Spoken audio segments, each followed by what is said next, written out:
The recent implementation of new immigration policies have resulted in the need for attorneys to speak and interview very young children in detention facilities who've been separated from their families.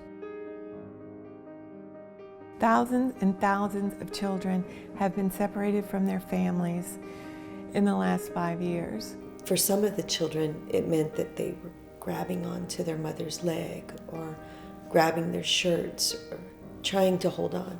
In cases like these, it's critical that the attorneys understand the emotional requirements of kids, particularly given the limited time frame in which these interviews will be conducted. Henry was 5 years old when he was separated from his mother. They had crossed into the U.S. to escape threats to their lives in their home country of Honduras. Henry was placed in one cell, and Anita was placed on a bus to go to court. When she went to court, she was told that Henry would be there when she came back. But Henry wasn't there when she came back. Anita and Henry were separated for a little over a month. When you're interviewing children who have been separated from their parents, they may need considerable support and guidance in navigating the questions and the whole interview process. In the interview, before you start asking direct questions, it would be helpful to devote some time to prepare them on what to do if they're feeling distress. These kids may not have a lot of coping tools, so you may want to teach them some deep breathing, or you may want to suggest that they may want to color or draw, anything that helps them feel more comfortable. Say, here, you can doodle, you can write. If you want to draw a picture of what I'm asking, that would be okay too. Let them get up and move around. And in fact, I may get up and walk around, and I may lay down on the ground, and we'll roll around, or we'll get up and do jumping jacks or something. Henry, we're going to be talking about some difficult things that have happened to you, some experiences that may make you feel sad or scared.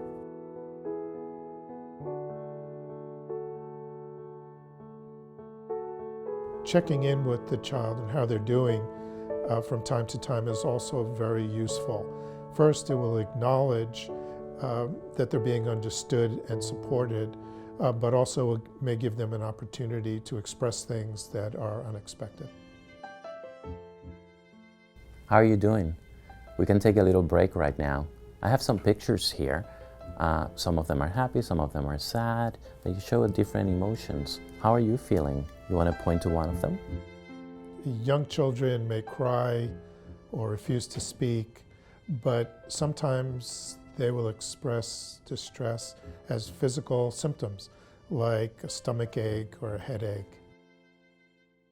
Henry, I'm sorry that you're feeling some pain in your stomach right now. I can tell that you're a little bit upset. Would you like to take a little break and do something else for a little while?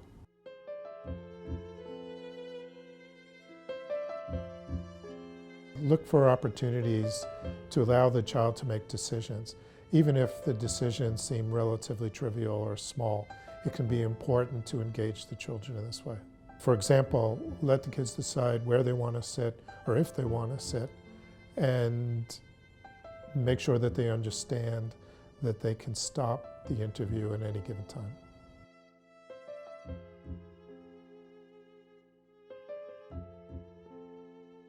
You're doing a great job, and thank you for working so hard to answer all the questions that I have. Thank you for all of your help. This is a critical point. After the interview is completed, it will be important to have some type of system, a system that probably needs to be developed to assure that the child has processed the interview adequately. What I mean by that is that if the kid is later upset or sad, that they have someone to talk to.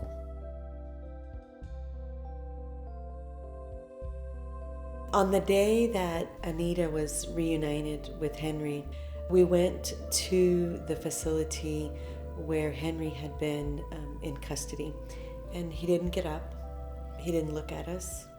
Anita approached him and immediately got down on the floor and got down on her knees and begged over and over and over for forgiveness.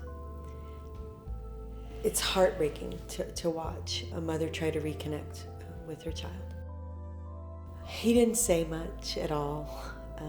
It wasn't until way later that he ever said anything.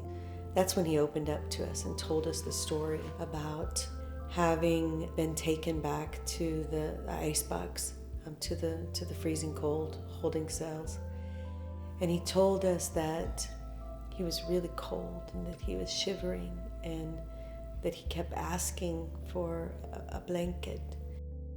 Eventually, they gave him a blanket. There was another little boy that was shivering too. Instead of just wrapping himself up in the blanket, he shared it with the little boy. Anita is sitting beside him and she tells him, "I'm so proud of you. You did a good job. You did a good thing by sharing that blanket." We know that these kinds of traumatic exposures can have lifelong consequences, particularly for children who've been forcibly separated from their parents. And therefore, it is important that the attorneys understand that they have a responsibility to utilize the approaches and techniques that will best support the emotional needs of the child.